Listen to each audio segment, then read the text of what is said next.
Здравейте и добре дошли в канала ми. Аз съм Марта, ако гледате за първи път, и в днешното видео, което сте видяли от заглавието, ще превърна стената ми или стаята ми в Vision Board, като ще ви покажа първо този, който съм си направила на компютъра още януари, защото знам, че е март или може би когато кача това вече може и да е началото на април. Но както ще видите от Vision Board на компютъра ми, там са основно снимки от Pinterest, а пък на стената ще сложа и мои собствени, защото харесвам да имам любими спомени, които да си гледам. Ако не сте запознати, самата идея на Vision Board е да ви помогне да визуализирате мечтите и целите си, като това би ви мотивирало да ги постигнете по-лесно, т.е. да работите по-усилено за тях или да си ги напомняте.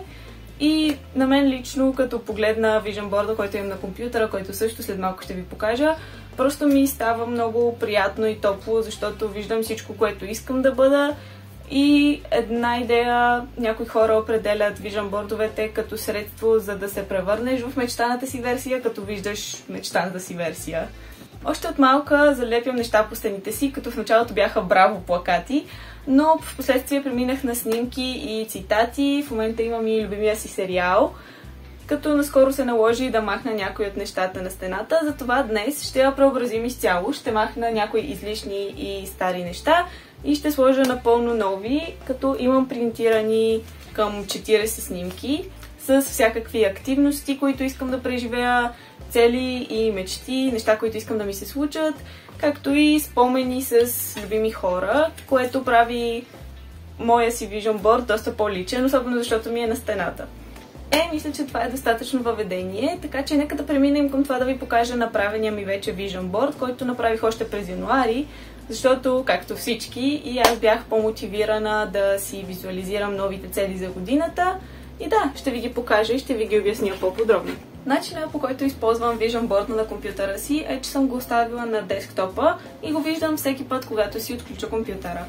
Мога да ви го покажа така, но съм сигурна, че няма да се вижда.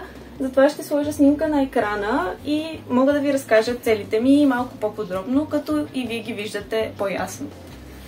Първо поглеждаме горе вдясно, където основно целите ми са свързани с фитнеса и това да съм здрава и във форма. Нататък можете да видите пари, защото искам да започна по-сериозна работа и да преуспея, разбира се. Като това се свързва и с учителството, защото това е нещо, с което искам да се занимавам. Имам много снимки на моменти с приятели на плажа и в гората, както и много пътешествия в планини и походи, защото искам доста повече да ходя на походи из България тази година. Сложила съм снимки на книги, защото също така искам да чета повече, защото това е едно от хобитата ми и то любимите ми. Има няколко снимки свързани с връзка, като даже едната е в Рим и вече бях с приятеля ми в Рим тази година. Има няколко цитата и доста места за пътуване, защото много искам да попътувам още повече тази година, а и в бъдеще като цяло. И накрая имаме снимки, които биха ме мотивирали да уча повече и да си напомням, че искам да изкарвам добри оценки в университета или поне да се наслаждавам на процеса, докато съм там. И накрая, разбира се, искам да се развия и в YouTube, както може да видим. Като за това имам снимка, която ще сложа тук, но нямам на Vision Board на компютъра. И, както споменах, снимки с семейство и приятели, защото много искам да продължа да си изграждам баланса между връзката семейството и приятелите и да си прекарвам време с любимите хора в реалния живот тази година. Мисля, че това е достатъчно обяснение, затова може да започнем направо с подреждането на стената. Нека да започнем първо с махането на старите снимки.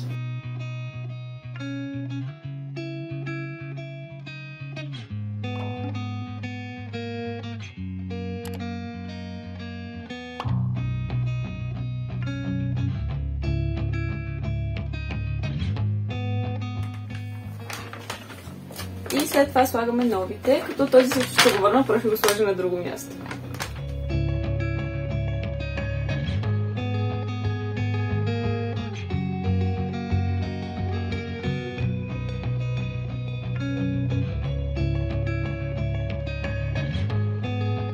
А сега ни остава и трудната част, нареждането. Да започваме.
Ето го и всъщност процеса, какво не виждате извън камерата.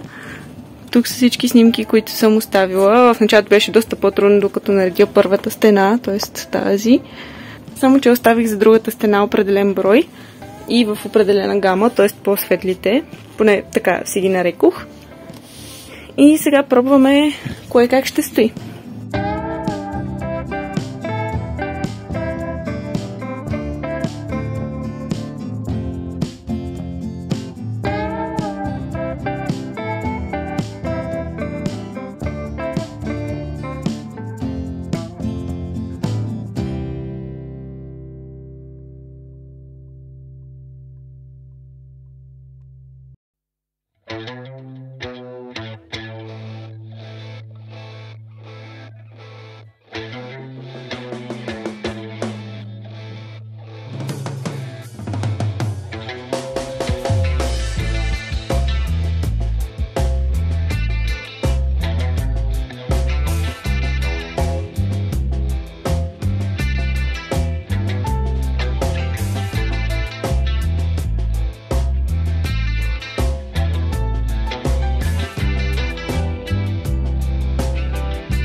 Това е завършения резултат на моята Vision Board стена. Надявам се да ви е вдъхновила или да ви е било приятно, или и двете.